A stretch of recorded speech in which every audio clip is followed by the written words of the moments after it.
Tape 3W suivi d'école au Sénégal. D'accord. À école au Sénégal, c'est facile, tu n'as qu'à te connecter. Tape école au Sénégal, les leçons sont beaucoup plus détaillées. Toujours de l'engagement des écrivains. J'ai parlé de Amadou Kouma avec les Soleils des Indépendances. J'ai parlé également véritablement de Henri Lopez avec son ouvrage intitulé Tribalique, publié en 1971. J'ai parlé des poètes négro-africains comme Césaire Damas, mais également un écrivain du nom de Ferdinand Oyono, qui va écrire un célèbre roman intitulé Le Vieux Nègre et la Médaille.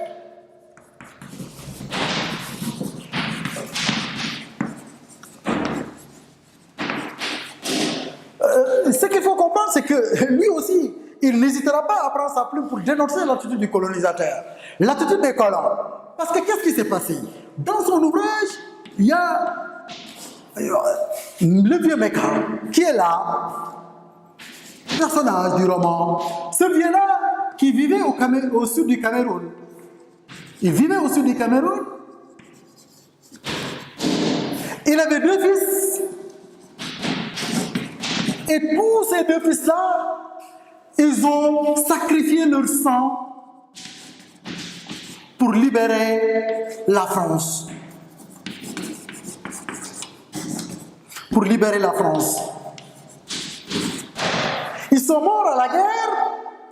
Meka était là au sud du Cameroun, en voyant ses fils véritablement pour libérer la France. Ces fils-là, ils vont sacrifier leur sang pour libérer la France. Ils ne reviennent plus. Il meurt en France. Mais Meka ne se limite pas à cela. Meka étant quelqu'un qui vivait au sud du Cameroun, il avait des terres. Ces terres-là, il n'hésita pas à les distribuer aux colons pour que le colon y construise des hôpitaux, pour que le colon y construise des écoles.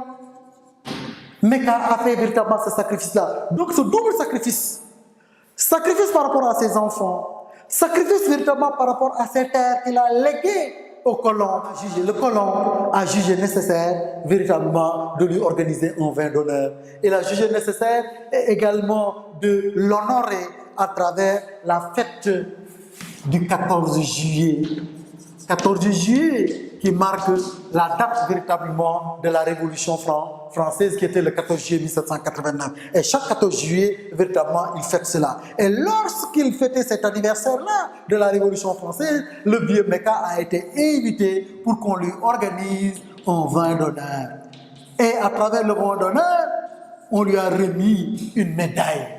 Mais ce qui s'est passé, c'est que entre le vin d'honneur et la remise du médaille, on a vu qu'il y a eu des démêlés, des problèmes entre le vieux Meka et le colon, ceux qui étaient présents, les Blancs. Et qu'est-ce que les Blancs ont fait? Les Blancs ont vite attaqué Meka en le brutalisant, en le bastonnant.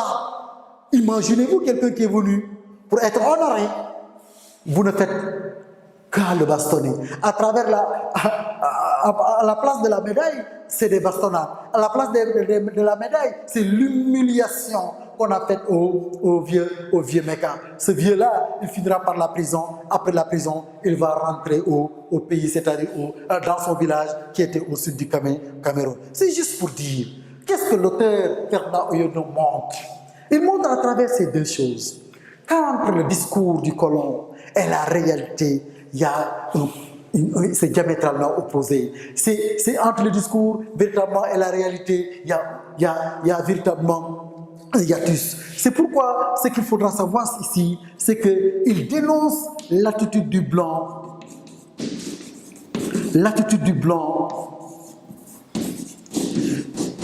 qui, dans le cadre du discours, nous parle du chantre des valeurs, la dignité, la fraternité, l'égalité. Mais entre le discours et la réalité, véritablement, nous verrons que c'est diamétralement opposé. Parce que Meka, ce qu'on a fait de lui, on l'a malmené, on l'a maltraité, on l'a humilié. Et pourtant, il était venu pour qu'on l'honore, il était venu pour qu'on lui remette une médaille. Et malheureusement, c'est ce qui s'est passé fondamentalement. Donc c'est juste pour dire que les écrivains, en dehors de l'exaltation du bon, en dehors de la recherche de la beauté, en dehors de l'éducation, c'est-à-dire lorsqu'ils s'inscrivent dans la fonction didactique en éduquant le peuple, ou bien chercher à divertir le peuple, l'écrivain peut être engagé. Donc, chers élèves de la classe de terminale, voilà grosso modo, sommairement, les différentes fonctions qui sont assignées à la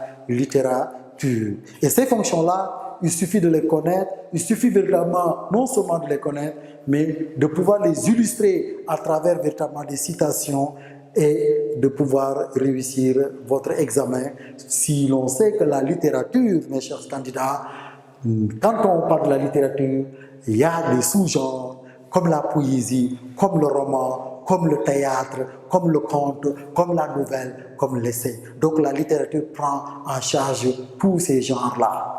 Et j'espère bien que nous allons nous retrouver le prochain cours à travers des exercices d'application que nous allons faire, et à travers ces exercices-là, nous allons revenir sur les fonctions de la littérature à travers un exercice d'application.